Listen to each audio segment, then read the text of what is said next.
She lived for 30 years in the heart of Chicago, helping hundreds of people. But when she died, no one knew her real name. You're watching Hidden Echoes, where we uncover the untold stories of those the world forgot. Today's story is about a woman beloved by her entire community. But when she passed away, not a single person knew who she really was. A woman quietly passed away at a hospice care facility in Chicago. No one knew her true identity. Her concrete headstone bore just one line, case number 04985, 7 Doe. But here's the strange part. She wasn't homeless. She had served in the United States military. So how is it that for over 3 decades, no one ever knew who she was? Reba C. Bailey was born in the early 1950s in a small town in Illinois, a place neither glamorous nor forgotten, but simple, working class. She was the second child in a black family that lived paycheck to paycheck, where stability depended on a mother's quiet strength and careful budgeting. Her mother was a woman of virtue, strict but loving, kind who'd hold Reba close during thunderstorms or after a hard day at school. But that warmth didn't last. When Reba was just 10 years old, her mother died from a sudden illness. It felt like someone had pulled the plug from the family's old radio. Everything went silent. From that moment on, Reba grew quiet. She didn't cry. She didn't act out. She didn't ask her father why no one could save her mother. But one thing was clear. The light in her eyes was never quite the same. Coming of age during a time of civil rights upheaval in America, Reba became deeply sensitive to injustice. She never raised her voice or argued, but she was always the first to place a gentle hand on the shoulder of a classmate being left out. Reba didn't need to speak loudly to make you feel heard, one former classmate once wrote. She found comfort in music, especially the Sunday morning hymns that echoed through the church. When the organ played, Reba would often close her eyes for a long while, like she was pouring every last piece of herself into the melody. Music was where she found the steady rhythm of peace that daily life couldn't give her. After graduating high school, Reba surprised her family by enlisting in the Women's Army Corps, the branch for female soldiers in the U.S. military. In the early 1970s, this wasn't a common path for women, especially not black women. But Reba didn't need anyone to understand. In a handwritten note she left behind, she simply wrote, "Don't worry about me. I need to find something that belongs to me." Her decision, though rarely discussed, left her family both proud and quietly worried. Her father kept that note in his wallet for years. In the military, Reba was disciplined, reserved, and organized. She never rose to high rank or led missions, but she was someone everyone remembered for staying up late to listen to a bunkmate talk about her mom, or splitting her meal with a tired comrade. Not everyone is born to give orders or carry a weapon, but everyone needs someone like Reba, a quiet anchor. And then, after her service ended, Reba began to fade from view. The postcards home came less frequently, then stopped altogether. At first, her family thought she needed space, or maybe she'd settled down somewhere. But over time, her silence turned into absence. No one knew where she'd gone. No ID, no calls, no witnesses to her final goodbye. As the years went by, memories of Reba became faint. Echoes, just a few faded photographs, some old letters, and fragments of conversation over family dinners. To her nieces and nephews, none of whom ever met, Sir Reba became more of a whispered legend. Aunt Reba served in the military. She probably moved to Texas or somewhere, but no one really knew. Her family made efforts to search, called a few military bases, but found nothing. In the pre-internet world, tracking down an adult who didn't want to be found was nearly impossible. But while her family was still wondering where Reba had gone, in the bustling yet lonely city of Chicago, a woman named Seven was quietly living a different kind of life, cooking for the homeless, helping her neighbors, avoiding any questions about the past. No one knew who Seven really was. They only knew she was kind, quiet, and had the eyes of someone who had seen a lot. For over 30 years, Reba hadn't vanished from the world. She had simply stepped out of her old name and into a life where she didn't need to be called by any. She wasn't running from life. She was walking into a new one where no one said her name. She appeared in the south side of Chicago in the late 1980s. No one knew where she came from. She introduced herself only as Seven, a strange name, like a number. No last name, no age, no hometown. But in communities of the poor and unhoused, where identity is often a luxury, no one asked too many questions. What mattered was, did you help someone today? Did you bring food, peace, or a sense of safety? And Seven did all of that. Every morning, before the sun came up, she walked to St. Francis Worker House, a charity kitchen for those in need. She wasn't on staff. She didn't get paid.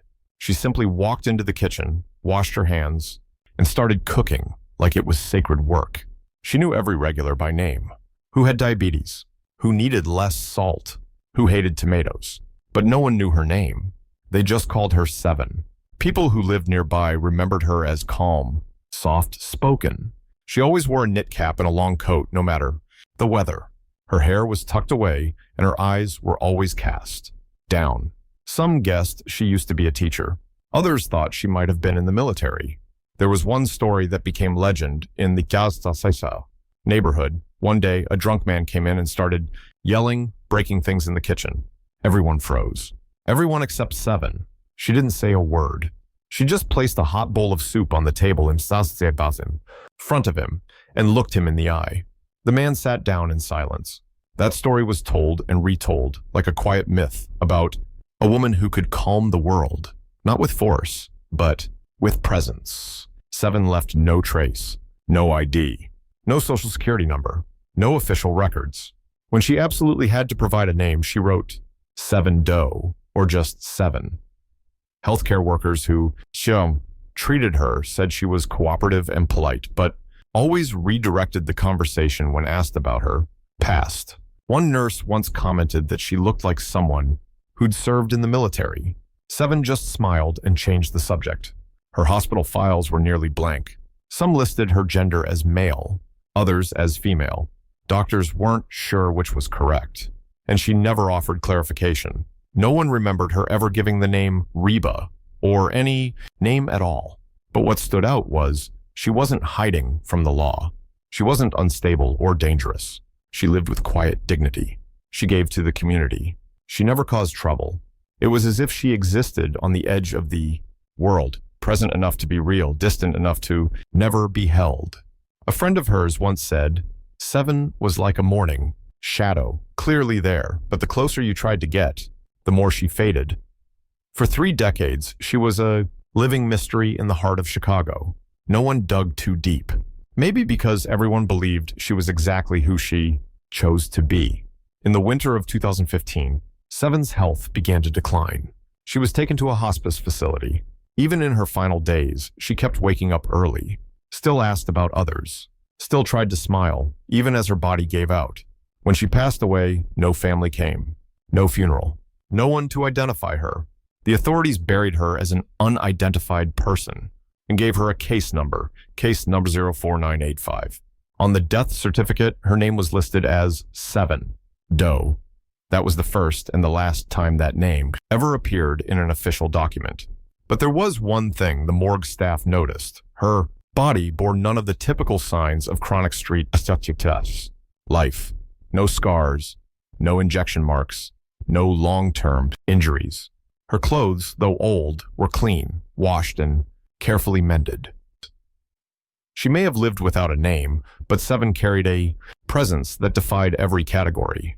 She was both near and unreachable, and when news of her passing spread, people who had once eaten her soup brought flowers to the charity house doorstep. They didn't know who she was, but everyone felt they had lost something steady, invisible pillar in their uncertain lives. She was never invisible, but she never existed as someone with a name.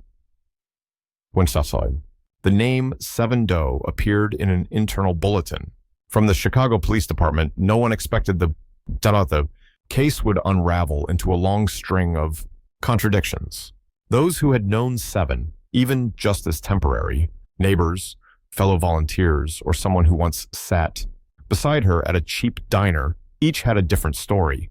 To some, Seven was a quiet man who shaved his head and dressed in men's clothing. To others, she was a soft-spoken woman with sorrowful eyes and the gentle grace of an older sister figure. No one could say for sure. Even people who had worked with her for years at the community kitchen couldn't definitively tell what Gender 7 was. One middle-aged woman once said, "I always thought she was a man, until one day she sang a hymn in a woman's voice. And I just stood there, stunned." Not everyone felt a need to know the truth. In the world they lived in, a world where today's meal mattered more than personal documents, gender, and the sacendos. Past were things you could leave behind. But once the story started gaining attention, those contradictions became leads. Medical records from years past showed that Seven was listed as female at times, male at others, and occasionally as undetermined. No one ever double-checked because she hadn't done anything wrong. But that very ambiguity was why her identity couldn't be matched with any entry in national databases. Some believed Seven chose to remain anonymous, living outside the system as a way of cutting ties with her past. But others had a different theory. Maybe she truly didn't remember. Some healthcare workers suspected Seven may have suffered from memory loss or long-term psychological trauma. Strangely, she remembered everything about other people, but never shared anything about herself. One social worker recalled the only time Seven mentioned something personal. She held up an old comb and murmured, "My mama used to have one like this." That was it, and then silence. When the cold case unit began reviewing her file, they realized how little they could verify. No ID, no social security number, no missing person report. It was as if she had never officially existed. Every method of tracing her identity hit a dead end. Police tried running facial recognition software, but there was no match. Her DNA was preserved, but it didn't match anyone in the national database. She had lived in a major city for over 30 years, surrounded by millions of people, and yet left no trace that could confirm who she was. The question became, was she hiding, or had her memory abandoned her long ago?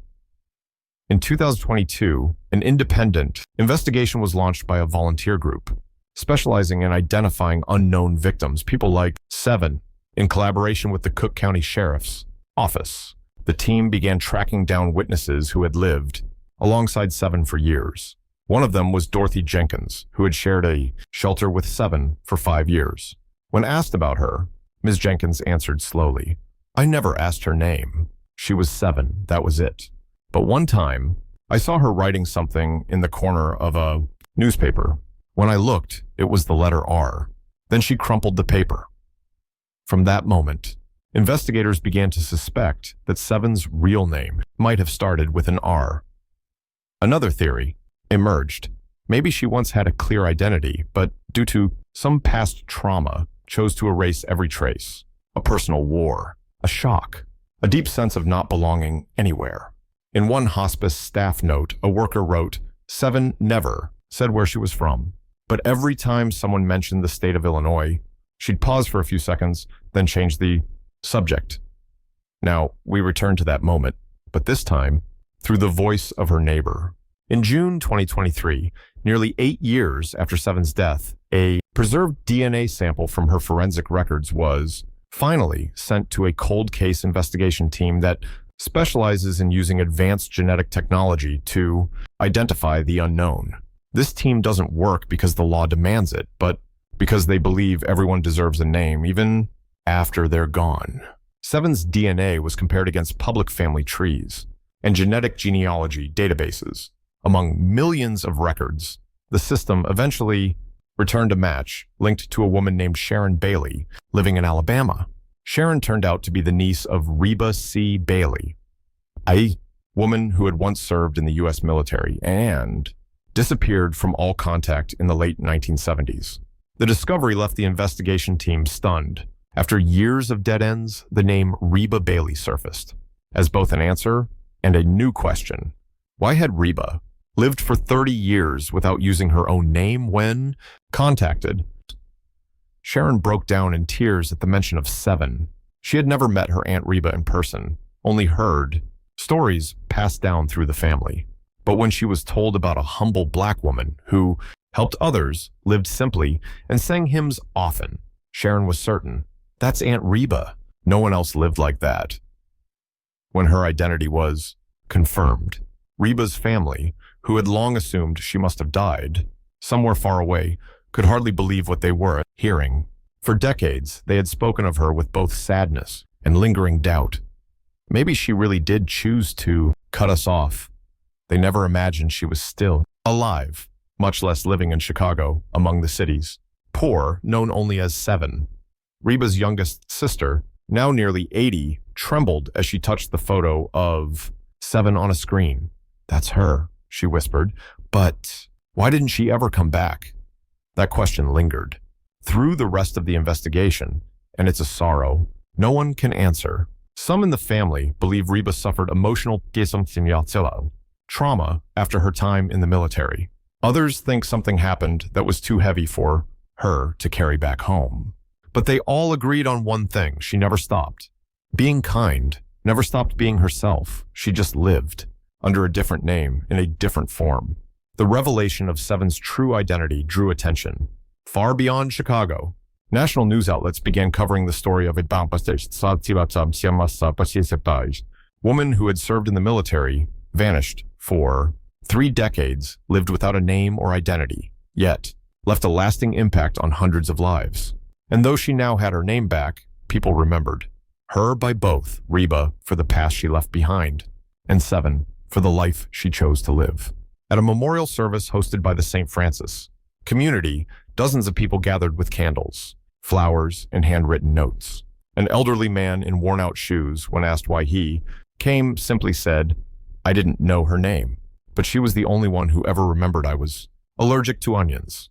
That one line, simple yet profound, reminded everyone that a person's worth isn't found in paperwork or titles, but in presence and in the quiet love they leave behind. The woman who spent her life never letting anyone know. Her name was in the end called by the whole world. After 7's identity was confirmed as Reba C. Bailey, the questions shifted. No longer who was she, but instead, why did she choose to live that way? And the most puzzling part, no. 2 answers were the same. To some, Reba may have carried emotional wounds from her time in the military. The 1970s were a difficult era for women in Chestas uniform, especially black women who often found themselves marginalized, caught between racial prejudice and gender isolation. Reba was known to be private, introspective. If she had suffered, maybe she never told anyone. And then one day, perhaps she simply chose to disappear. But there was another theory, gentler, harder to define. Maybe Reba didn't run because she was afraid. Maybe she walked away to be reborn. A new life, free from family expectations, free from pressure, free from the eyes that told her who she was supposed to be.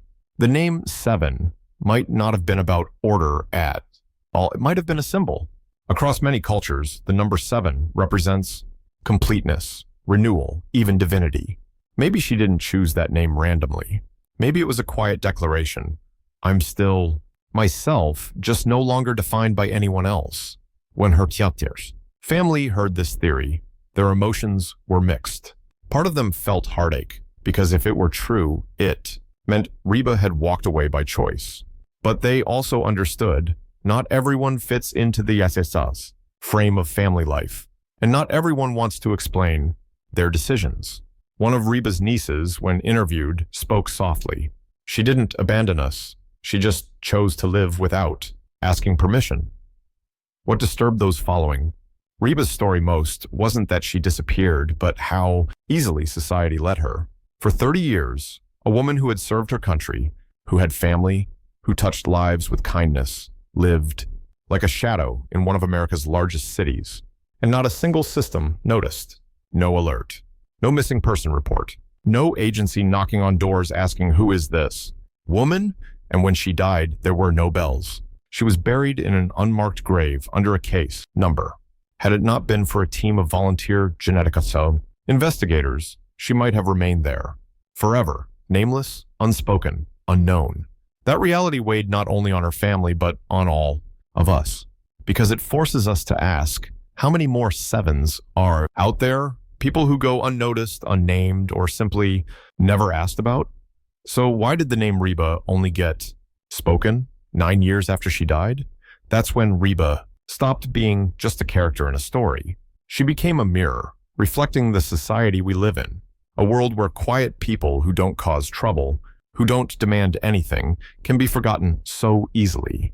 And if no one ever speaks their name again, did they ever really exist at all? The day Seven's gravestone was replaced with her real name, Reba C. Bailey, 1952-2015. The skies over Chicago were overcast, and the wind carried a chill, as if signaling the turn of a season. It was a small, modest ceremony. Family stood quietly beside community members who had once called her neighbor, friend. There weren't many flowers, no long speeches, but everyone's eyes were red. A former soldier stood at attention and saluted the new headstone, his posture firm, his message silent, but clear. Even after years of silence, her service was not forgotten. There was a feeling that settled over the ceremony, hard to name. Not quite sorrow, not exactly regret, something deeper, a sense of late recognition. Reba never asked to be praised. She left no will, no final words. But for 3 decades, under the name Seven, her quiet presence touched the lives of many in the simplest of ways. She lived like a background melody, never seeking attention, but without her, the harmony of life was missing something essential. Looking back at her journey, we're forced to ask ourselves, how often do we let people quietly slip away from our lives? How many times have we seen someone silent and assumed they were okay? How often do we label the quiet one as weird, the private one as unfriendly? And most importantly, how many people have lived among us without ever truly being seen? Reba didn't choose to end her life in fanfare, but her story lives on in those who once shared a meal she made, heard a kind word from her, or felt remembered by someone no one else remembered. And now you've heard her story. You know her name. Reba C. Bailey is no longer a number on a forensics file, no longer 7 dough carved into cold concrete. She was a real person. She was here. She chose to love the world in her own quiet way. We may never fully understand why Reba stepped away from her old identity, but we do know what kept her rooted in life: kindness, compassion, and the quiet strength of someone who didn't need to be known to make a difference. This story doesn't end with justice served or villains punished. It ends with a name returned. And sometimes that's all a person needs. So if someone comes to mind as you hear this, someone who lived like Reba, quiet, distant, leaving little behind, remember them today. Say their name. And if you see yourself in this story, in the silence, in the misunderstandings, in fading into the crowd, drop a comment. I've felt that too. Not to be noticed. Not for applause. Just so you're not forgotten.